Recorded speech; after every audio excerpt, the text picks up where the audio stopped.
Bonjour à tous, j'espère que vous allez bien. Aujourd'hui, je vais vous proposer une recette de pain à la base de farine semi-complète. C'est la farine de blé type 65.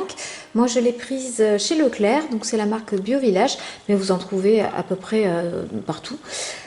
C'est une recette de pain qui est vraiment délicieuse, qui est simplissime, mais vous allez voir, elle demande un peu plus de temps que les recettes habituelles que je propose avec le robot compagnon, parce que pour obtenir vraiment un rendu optimal, il va falloir réaliser 2 pousses, dont une à l'extérieur du robot. Alors je vais vous montrer comment je fais ce pain là, ça fait plusieurs fois que je le fais et à chaque fois tout le monde se régale. Il est vraiment très joli, il est aéré, bref, il est délicieux. Allez, je vous montre globalement la recette.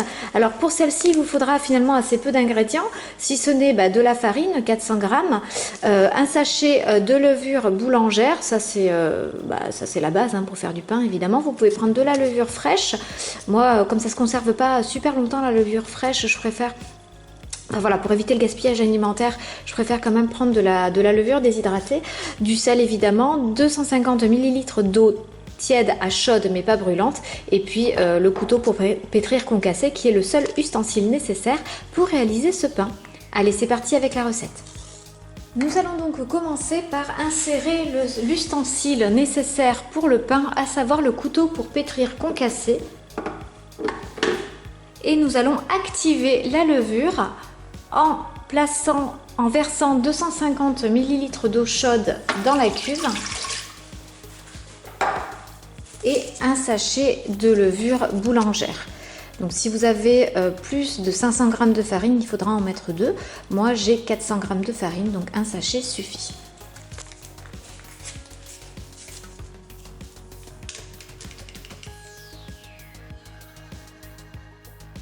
Nous lançons maintenant le programme pâte P1 pour 30 secondes.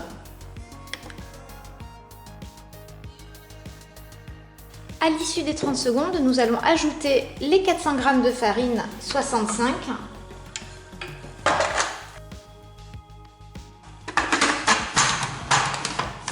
et nous relançons environ pour 1 minute 30. On va se garder les 30 dernières secondes pour ajouter le sel.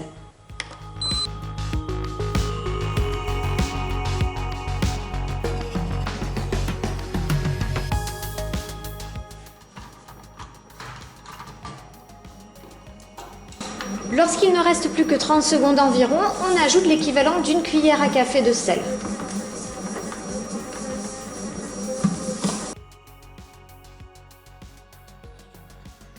Je vais ouvrir le couvercle juste pour vous montrer à quoi ressemble la boule de pâte, mais de votre côté, vous ne touchez strictement à rien et vous laissez le robot faire son travail encore 40 minutes.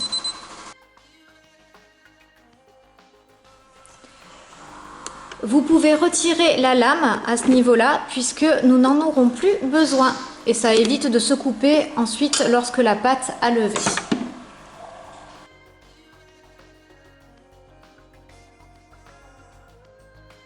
Voilà, donc une fois que les 40 minutes de pouce sont passées, on va dégazer un petit peu la pâte. Alors je vous montre ça. Voici notre jolie pâte à pain. Voilà. Hop. Donc je vais la dégazer un petit peu et puis je vais la mettre à pousser une seconde fois, mais cette fois-ci sur ma plaque passant au four. Voilà, donc j'ai placé ma pâte à pain sur ma plaque de four directement avec un papier cuisson.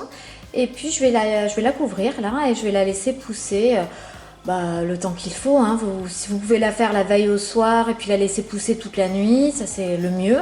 Donc là il est midi, je pense qu'on va consommer ce pain ce soir, donc je vais la laisser pousser tranquillement jusqu'à 18 h, quelque chose comme ça.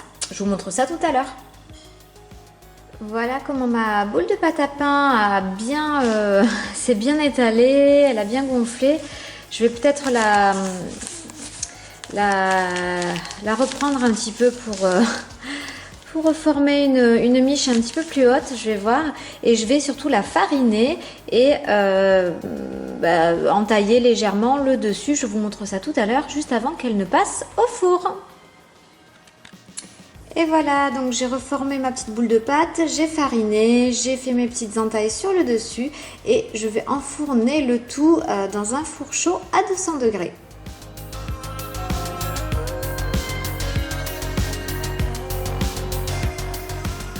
Et voilà ma superbe miche de pain, c'est vraiment un régal. Donc je vous invite à tester avec cette farine, c'est vraiment une alternative au pain blanc classique et ça marche super bien avec les dosages que je vous ai indiqués.